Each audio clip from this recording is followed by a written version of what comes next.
ओम शांति। आज प्यारे मीठे बाबा की मुरली मंथन की डेट है 11 जनवरी 2025। तो आज मीठे बाबा अपने बच्चों से कह रहे हैं, योग अग्नि के समान है जिससे तुम्हारे पाप जल जाते हैं, आत्मा सतो प्रधान बन जाती है। इसलिए एक बाबा की याद में अर्थात योग में रहो। योग, याद, जोड़, कनेक्शन। ठीक है, तो किन के साथ कनेक्शन में रहना है? ईश्वर के साथ। और बाबा जो आप लोग सुन रहे हो ना, बाबा की याद, हम्म, मीठे बाबा। तो बाबा अर्थात पिता, कोई एक जन्म का पिता नहीं, जन्म जन्मांतर का शिव पिता, शिव परम पिता परमात्मा की बात हो रही है ये। उन्हें हम बच्चे शिव बाबा उनका नाम है, तो हम शिव को भी थोड़ा सा शॉर्ट करके ना सिर्फ बाबा कहते हैं, क्योंकि बाबा कहने से ना फैमिलियरिटी का शो होता है। वे हमारे परिवार के हैं, आत्मा परमात्मा का ही तो परिवार है।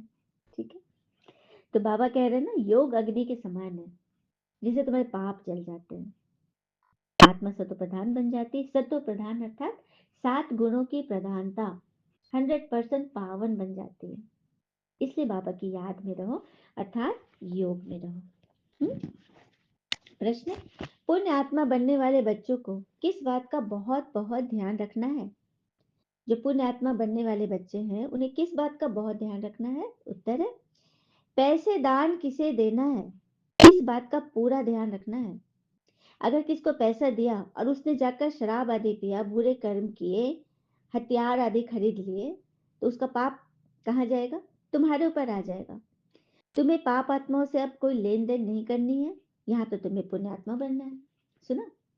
देखिए, हम लोग भिखारियों को या गरीब आदमी लोग को पैसे दान कर देते हैं, लेकिन जिसे हम जानते हैं उन्हें ही करिए कि वो सही चीज में ही यूज करेगा, गलत काम नहीं करेगा। अनजान को देना बिल्कुल, मतलब कि एक तरह से लापरवाही ही कहिए। ठीक है, हाँ वो भूखा है तो आप भोजन दे सकते हो, लेकिन पैसे मत दो। वो जाके यदि गुटखा भी खा लिया ना, तो उसका जो विकर्म हुआ, गलत कर्म किया, उसमें आप भी सहभागी हो, कि आपके पैसे से उसने किया। आपका बहुत बड़ा आपका भाग बन जाएगा उसमें। इसीलिए बहुत सोच समझ कर पैसे दान में देना है, इसका ध्यान रखना है, क्योंकि पुण्यात्मा बन रहे हो ना। छोटे छोटे भी अगर पाप होंगे ना, विकर्म होंगे, तो उससे आपको कहते हैं ना, एग्जाम में या वोटिंग में एक एक वोट से भी लोग हार सकता है ना। तो एक पाप भी अगर रह गया ना, तो आप जो आप सोच रहे हो ना, वो सीट आपको नहीं मिलेगी। इसीलिए अभी से बाबा ने सारा क्लियरेंस करा दिया है, बता दिया है कि तुम्हें कैसे रहना है। ठीक है, गीते हैं, न वो हमसे जुदा होंगे, न वो हमसे जुदा होंगे, न उल्फत दिल से, हाय दिल से निकलेगी, न श्रीमत दिल से निकलेगी, लगी है फांस जो दिल में बड़ी मुश्किल से निकलेगी, बड़ी मुश्किल से निकलेगी। सुना? अब आत्मा अपने परमात्मा से जुदा नहीं होगी, तो ये वो गीत गा रही कि भगवान आप आ गए हो, हमें श्रीमत दे रहे हो, हाँ अपनी मुरली से, तो हम उस पर ही चलकर अपना उच्च पद पाएंगे। ये आत्मा भगवान से वायदा कर रही है। ठीक है, ओम शांति। इसको कहा जाता है याद की आग। योग अग्नि माना ही याद की आग। अच्छा, आग अक्षर क्यों कहे? क्योंकि इसमें पाप जल जाते हैं। हम सब ने वो एक्सपेरिमेंट स्कूलों में किया होगा ना, या सुना है ना, कि ऊपर सन रेज है, एकदम धधकती हुई सूर्य की किरणें, ठीक है, और नीचे हमने यहाँ धरती पर एक मैग्नीफाइंग ग्लास रखा अपने हाथ में, और उसके नीचे एकदम जमीन पर एक पेपर रख दिया। तो सूर्य और मैग्नीफाइंग रे ग्लास की रेज, सूर्य की रेज और मैग्नीफाइंग ग्लास पर जो सीधी किरणें पड़ेंगी ना, और सीधा उस पेपर पे जाएगा, तो पेपर जल उठता है। पता है ना, स्कूलों में एक्सपेरिमेंट कराया जाता है। तो इसका अर्थ वही है, ज्ञान सूर्य शिव परमात्मा, और हमारा मैग्नीफाइंग ग्लास का हमारे योग, हमारी योग दोनों जब एक सीधी रेस पे आ जाएगी ना, तो नीचे पड़ा पीछे पड़ा हमारा जो विकर्म है पिछले जन्मों का, वो भस्म होगा। ये बोल रहे बाबा, मेरी याद से ही तुम्हारे विकर्म, तुम्हारे पाप नष्ट होंगे। लेकिन यह राज सिर्फ तुम बच्चे जानते हो। हम्म? तो तुम्हारा फर्ज है ना सबको बताना। कहा भी जाता है ना, ये बहुत पुण्य आत्मा है या पाप आत्मा है। हाँ, तो तुम्हें अब पुण्य आत्मा बनना है। हाँ, लेकिन तुम पुण्य आत्मा थे सतयुग में, स्वर्ग में, तो पतित आत्मा किसने बनाया तुम्हें? रावण ने। रावण, रावण मरा नहीं है। रावण के संस्कार पूरे वातावरण में है, और वो संस्कार सभी आत्मा के अंदर है इस कलयुग में। ठीक है, तो कहते हैं ना कि हमने मोटे मोटे विकार तो जीत लेते हैं, जैसे रावण तो जल जाता है, मगर उसके वंशज हमारे अंदर है, छोटे छोटे रूप में, छोटे छोटे बाल बच्चे के रूप में। अब जैसे किसी घर में रिश्तेदार होते हैं ना, परिवार में कोई शरीर छोड़ा, लेकिन कितने सारे रिश्तेदार होते हैं। उसी तरह रावण ने तो, मोटे रावण तो चले गए, लेकिन उसके बाल बच्चे, उसका वंश तो है अंदर। तो उसकी वजह से हम सब पतित आत्मा बन जाते हैं, क्योंकि रावण के वंशज जा ही नहीं रहे। इसलिए तो बाबा कहते हैं योग अग्नि जगाओ, मुझे याद करो, तभी तुम्हारे पाप भस्म होंगे, वो सारे बच्चे कच्चे जो है ना, वो खत्म होंगे, और फिर सच में राम राज आ जाएगा, मतलब सत्युग स्वर्ग आ जाएगा। अभी तो है दुखधाम। हाँ, जब दिल से समझे तब सच्चा ब्राह्मण बने, और ब्राह्मण बनने बगैर तो बाबा से वर्षा मिल ही नहीं सकता है। ब्राह्मण तो बनना पड़ेगा, सच्चा ब्राह्मण। फिर बाबा कह रहे, अभी ये संगम युग का यज्ञ, संगम युग का यज्ञ चल रहा है। परमात्मा ने यज्ञ रचे ना, राजस्व, अश्वमेध, अविनाशी, रुद्र, गीता, ज्ञान यज्ञ, स्वयं परमात्मा ने रचे हैं। तो यज्ञ के लिए ब्राह्मण तो जरूर चाहिए ना। अभी तुम ब्राह्मण बने हो, जानते हो, मृत्यु लोक का ये अंतिम यज्ञ है। मृत्यु लोक का ये अंतिम यज्ञ है। आइए अंतिम यज्ञ पर बता दूं, कुंभ मेले वाले यज्ञ की बात। कुंभ मेला क्या है कि यज्ञ ही है, और लेकिन अंतिम है। क्यों अंतिम है, थोड़ा सा इसका डिटेल में आप सबको बताती हूँ। तो कुंभ मेले के ना 4 प्रकार हैं। पहला है कुंभ मेला जो 4 वर्ष में एक बार आता है, पहला है सिंपल कुंभ मेला जो 4 वर्ष में एक बार आता है। दूसरा है अर्ध कुंभ मेला, 6 वर्ष में एक बार आता है। पूर्ण कुंभ मेला अर्थात 12 वर्ष में एक बार आता है। और महाकुंभ मेला 144 वर्ष में एक बार आता है। तो ये अंतिम मेला है, अंतिम यज्ञ है सृष्टि पर का, क्योंकि 144 वर्ष तो कोई अभी जिएगा नहीं ना अभी वाले, तो इसके बाद 140 वर्ष के बाद ही आएगा ना। लेकिन उसके बीच में ही तो दुनिया जाने वाली है, क्योंकि कलयुग जाने वाला है और सत्युग आने वाला है ना, इसलिए ये अंतिम यज्ञ है।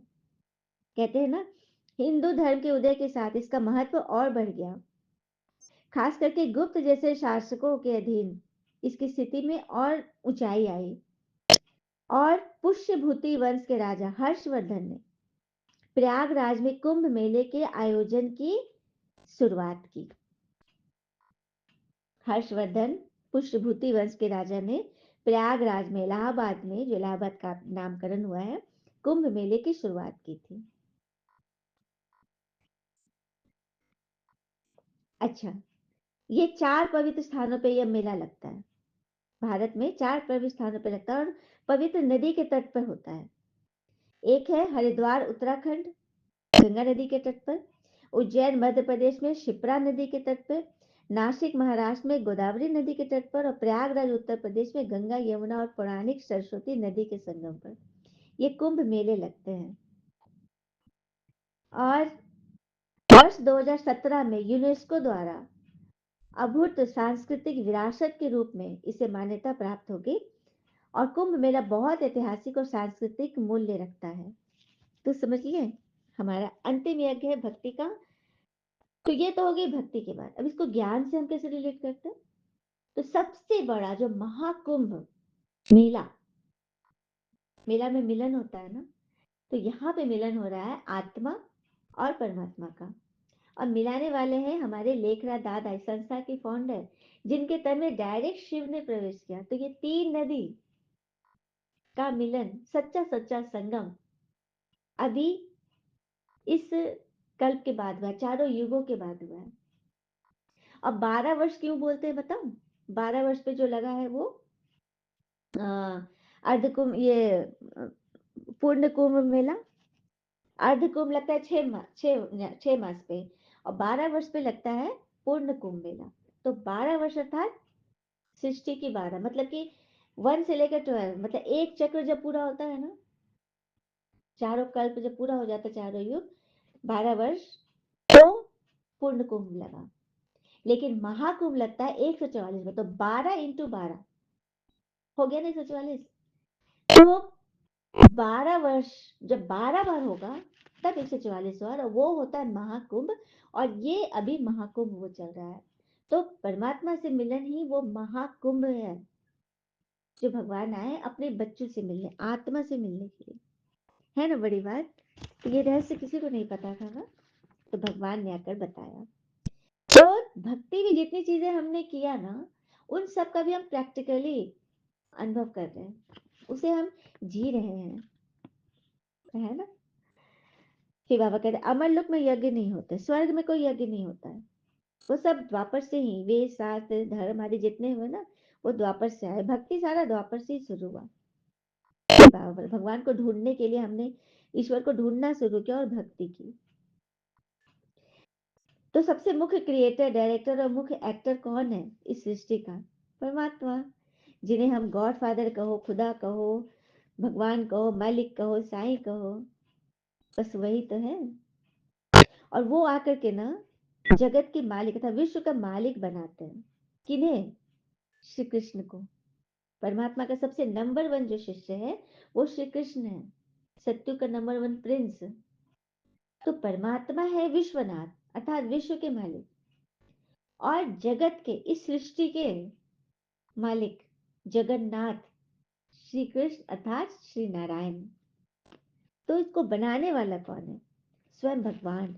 लेकिन वो कब बनेंगे, ये आप सबको ये रहस्य बता रही हूँ कि इस पढ़ाई से ही बनेंगे, इस मुरली से ही हम मनुष्य देवता बनेंगे। हमारा लक्ष्य है नर ऐसी करनी करे तो नारायण बने, और नारी ऐसी करनी करे तो श्री लक्ष्मी। इस मुरली से ही बनेंगे, क्योंकि ये मुरली ही है परमात्मा की ज्ञान मुरली, जिसके द्वारा हम बच्चे अपने अंदर दैवी गुणों को धारण कर रहे हैं और फिर स्वर्ग में ऊंचे पद पाएंगे। ठीक है, तो बस यही बात है। फिर बाबा कहते हैं जो अच्छी अच्छी ऊंची पढ़ाई पढ़ते हैं, जो सबसे ऊंची पढ़ाई पढ़ते हैं, उन्हें भगवान पगार भी देते हैं। जो सबसे ऊंचे क्या देते हैं भगवान पगार में? हमें स्वर्ग की विरासत। यहाँ भी देखो ना, जो बैरिस्टर जो है, जो बैरिस्ट्री पढ़ाता है, जो डॉक्टर मेडिकल पढ़ाता है, उन सबको मिलती है ना पगार सरकार से। तो यहाँ तो सबसे सरकारों के सरकार हमारे भगवान शिव बाबा हम सबको ऊंचा उठा रहे हैं। तो पढ़ना है ना। लेकिन हाँ, गृहस्थ में भी रहना है, गृहस्थ व्यवहार में रहते सब कुछ संभालते, पढ़ाई पढ़ते रहो, इसमें कोई तकलीफ नहीं है।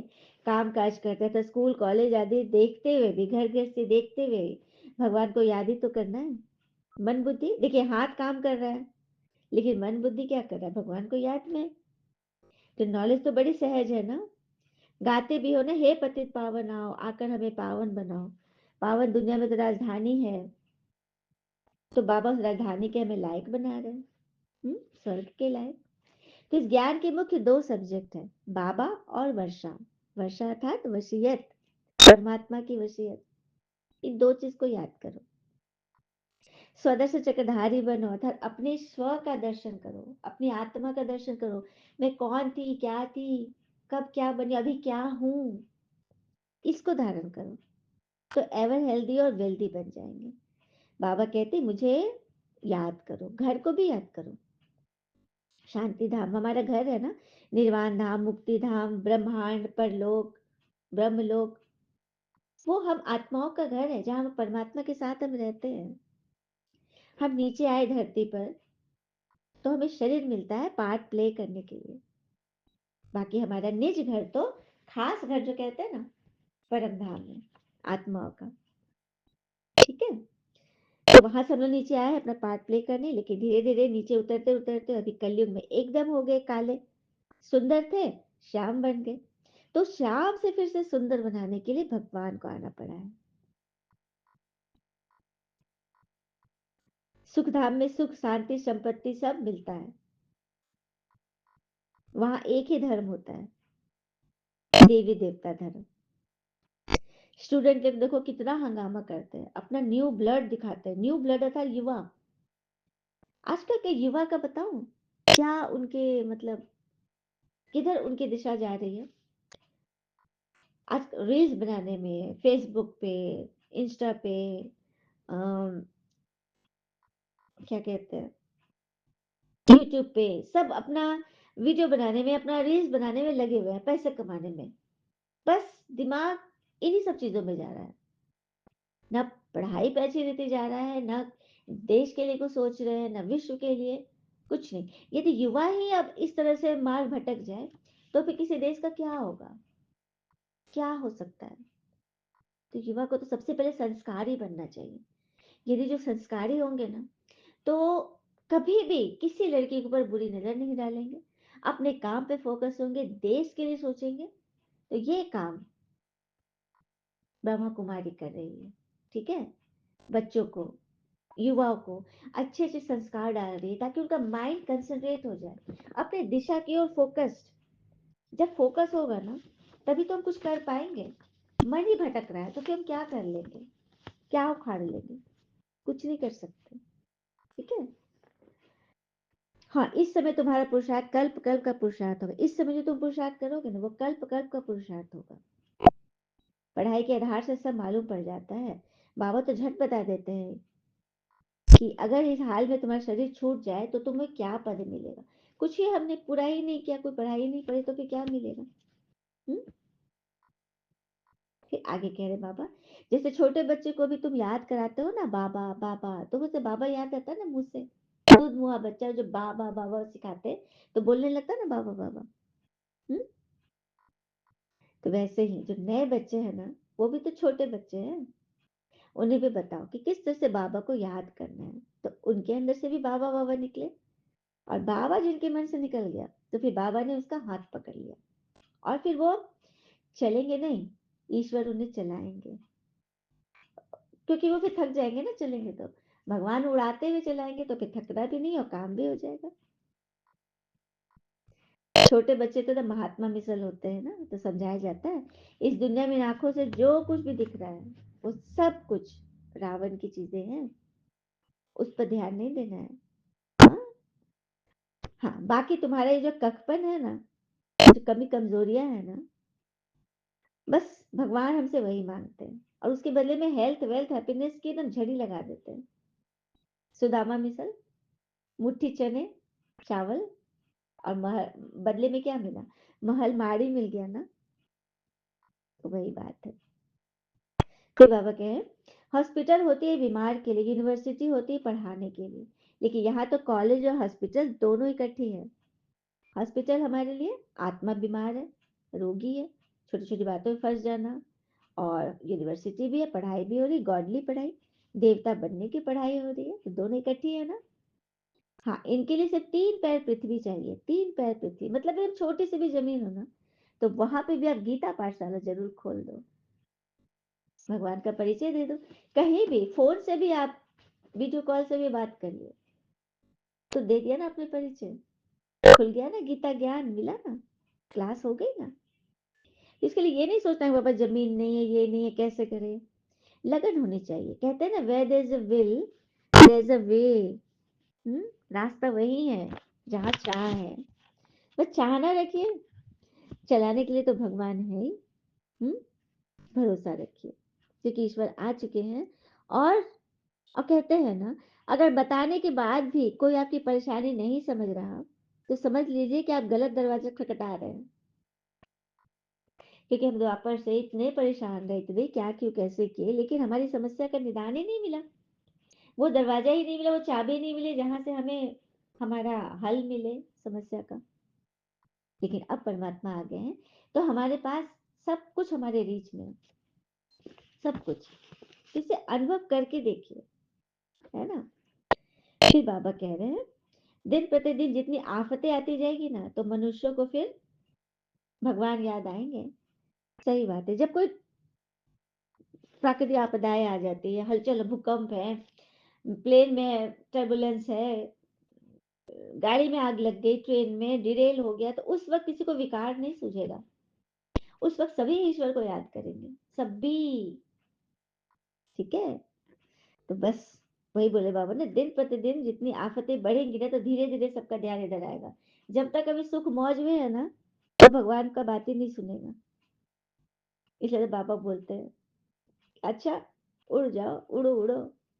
सब आखिर में सबको मतलब आना ही है, ठीक है? और याद करो तो जन्म-जन्मांतर के पाप उतर जाएँगे। हाँ, फिर बाबा ने कहे सब कुछ करते, मित्र संबंधियों, बच्चों आदि सबकी संभाल करते हुए बाबा की याद में बुद्धि लटकी रहे, जैसे कि याद की फांसी पर लटके हुए। हम्म। आत्मा को अपने पिता परमात्मा को ही तो याद करना है, कोई तकलीफ है क्या? नहीं ना। तो अब तुम्हारी मुसाफरी पूरी हुई, अब बाबा आ गए हमें वापस ले जाने, तो मुसाफरी पूरी हो गई। तो अपना घर प्यारा लगता है ना, वह है बेहद का घर। तो वापस अपने घर जाना है, परम धाम जाना है, और उसके बाद फिर सुखधाम में आना है, ठीक है? सुखधाम का रास्ता सिर्फ बाबा ही बतलाते हैं, किसी को नहीं पता। वह तो ब्रह्म को ही ईश्वर समझ बैठते हैं। ब्रह्म अर्थात घर, परमात्मा का घर है, ब्रह्म तत्व, छठा तत्व, उसको ईश्वर मान लेते हैं, उसी से योग लगा लेते हैं। इसलिए तो बाबा आए, अपना परिचय दे रहे कि मैं आ गया हूँ। फिर बाबा कहे आत्मा अविनाशी है, उनका पाठ कभी विनाश नहीं होता, न एक्ट बदलती है। अभी तो बहुत बड़ा झाड़ है, कलयुग में कितनी आत्माएं पैदा ले रही है, जनसंख्या कितनी बढ़ती जा रही है, लेकिन सत्युग में बहुत छोटा होता है, सिर्फ 9 लाख बच्चे होते हैं सत्युग में। मीठे मीठे झाड़, दैवी कुल के झाड़ का, सनातन धर्म के झाड़ का कलम अभी लग रहा है। तुम पतित बने थे और फिर पावन बन रहे हो। छोटी सी आत्मा में कितना पाठ, कुदरत यह है ना, अविनाशी पाठ चलता रहता है, कुदरत है ना। एक आत्मा में 84 जन्मों का हिसाब किताब भरा पड़ा है, कुदरत है। तुम पतित बने थे फिर पावन बन रहे हो। हम्म? अविनाशी पाठ आत्मा का चलता रहता है, कभी बंद नहीं होता। हाँ? अविनाशी चीज है जिसमें अविनाशी पाठ भरा हुआ, तो वंडर है ना। सही बात है, एकदम वंडरफुल है बाबा। बाबा समझाते बच्चे देही अभिमानी बनो, खान पान आदि का फर्क पड़ने से धारणा में फर्क पड़ जाता है। तो खान पान में बाबा सिर्फ मांसाहार का निषेध बताते हैं, सिर्फ और सिर्फ। बाकी सब कुछ करिए, सिर्फ इस मंथन से जुड़े रहिए। हम्म। तो प्योरिटी अच्छी चाहिए ना, खान पान की प्योरिटी। मनुष्य को यह बातें बुद्धि में बिठाने के लिए कितनी मेहनत करनी पड़ रही है। दिन प्रतिदिन जितना नॉलेज को समझते जाते हैं, तो खुशी भी बढ़ेगी, ज्ञान धारण होगा तो खुशी भी बढ़ती जाएगी। कि बच्चे कुछ कुछ बात समझते हैं कि बाबा तो कुछ लेते नहीं, वह तो दाता है। बाबा कहते हैं मैं लेता हूँ ना, तुम्हारी भावना लेता हूँ। अब हम लोग भोग लगाते हैं, हाँ, भक्ति में भी लगाते हैं। तो भगवान 4 लड्डू हमने चढ़ाए थे, क्या उसमें से एक लड्डू कम हो जाता है क्या? ईश्वर के दरबार में रखते हो तो पूजा रूम में नहीं ना। हाँ, चारों के चारों रह जाते हैं। तो भगवान उसमें से क्या उठाए? भगवान उसमें से भावना उठा लेते हैं। और अगर आपने भावना से लगाए तो उसका भाड़ा आपको जरूर जरूर जरूर मिलेगा, ठीक है? फिर बाबा बोले पैसे दान में नहीं देना है, किसी को देना है पूरा ध्यान, जिसको आप पहचानते हो। और हाँ, किसी को दुख नहीं देना है, कोई में मोह नहीं रखना है। मोह भी रख लेते हैं बच्चे। अब मोह का बताती हूँ कि एक होता है रॉयल रूप का, कि कोई अच्छा लगता है, उसके काम अच्छे लगते हैं। तो जब आपको अच्छा लगता है कोई चीज, तो मखमल अच्छा लग रहा है तो टाट भी अच्छा लगना चाहिए, 56 भोग अच्छा लगता है, सूखी रोटी भी अच्छी लगनी चाहिए। लेकिन नहीं, अच्छी अच्छी चीजें अच्छी लगती है, लेकिन जो साधारण है वो अच्छी नहीं लगती। तो फिर आपको अच्छा तो नहीं लग रहा, आप तो देख टटोल करके अच्छा कह रहे हो, तो आप अच्छे तो हुए नहीं ना। तो अच्छा होगा ना, उसको हर चीज अच्छा लगेगा। और अति अच्छा लगना था अट्रैक्शन में आ जाना, यही मोह है। खूब खाओ लेकिन बाबा के साथ खाओ, तो सदा लकीर के अंदर रहोगे, था अशोक वाटिका में रहोगे, शोक वाटिका में नहीं रहोगे। अशोक अर्थात जहाँ कोई शोक न हो, तो बाबा के साथ खाओ, शुद्ध खाओ और ईश्वर के साथ खाओ। अच्छा, मीठे बच्चों प्रति भगवान की नमस्ते, हम बच्चों के भी प्यारे बाबा को नमस्ते। धारणा के लिए मुख्य सार, पहले पॉइंट, अब मुसाफरी पूरी हुई, वापस घर जाना है, इसलिए इस पुरानी दुनिया से बुद्धि को उपराम रखो, बाबा की याद में ऊपर लटके रहो। उसी पर संगम युग पर बाबा ने जो यज्ञ रचे हैं, इस यज्ञ की संभाल करने के लिए सच्चा सच्चा पवित्र ब्राह्मण बनना है। और जो रियल में ब्राह्मण हो तो भक्ति के भी, तो उनको तो वो तेजी से परिवर्तन होगा, है ना। कामकाज करते बाबा की याद में रहना है, सच्चा पवित्र ब्राह्मण बनना है। वरदान, आदि रत्न की स्मृति से अपने जीवन का मूल्य जानने वाले सदा समर्थ भव। आदि रत्न की स्मृति से अपने जीवन का मूल्य जानने वाले सदा समर्थ बनते हैं। कैसे? जैसे ब्रह्मा आदि देव है, हमारी संस्था के फाउंडर लेखरा दादा। ये सब बातें ना आपको कोर्स में बताई जाएगी कि ये ब्रह्मा कौन है, कैसे वो ब्रह्मा बने, क्यों उनका नाम पड़ा, और वो कौन थे, किनका वो अंतिम जन्म है, सारा रहस्य आपको पता चलेगा। तो फिर जो वीडियो है मिली है, उसको सीरीज बाय सीरीज आप लोग देखते जाइए, ठीक है। सब कुछ क्लियर हो जाएगा, पूरा कोर्स क्लियर हो जाएगा। तो आदिदेव के बच्चे, आप मास्टर आदिदेव हो। हम्म? जैसा पिता वैसा बच्चा, वो आदिदेव है तो हम भी तो मास्टर आदिदेव है। तो अपने जीवन की वैल्यू करो। आदि रत्न अर्थात प्रभु के रत्न, ईश्वरीय रत्न की वैल्यू, उनके जैसे बनकर अपने आप को भी रत्न समझकर हर कार्य करो, तो समर्थ भव का वरदान मिल जाएगा, कुछ भी व्यर्थ नहीं जाएगा। स्लोगन, ज्ञानी तो आत्मा वह है जो धोखा खाने से पहले परख कर स्वयं को बचा ले। तो ज्ञानी आत्मा कौन है? जो धोखा खाने से पहले स्वयं को परखे, बातों को परखे, हम्म? और साइड हो जाए अच्छे से। अब किनारा भी ऐसे नहीं करना है कि हम किसी की बात पसंद नहीं आए तो हम किनारा हो गए, नहीं, न्यारा बनकर, प्यारा बनकर किनारा बनो। न्यारा प्यारा बनकर किनारा करना है। अपनी अवस्था को खराब करे किनारा करके नहीं। इसमें क्या होता है, सूक्ष्म सूक्ष्म एक विकार भरा हुआ है कि ये बदलने वाला नहीं है, तो उसको फाइनल लेबल नहीं लगाओ। हम्म?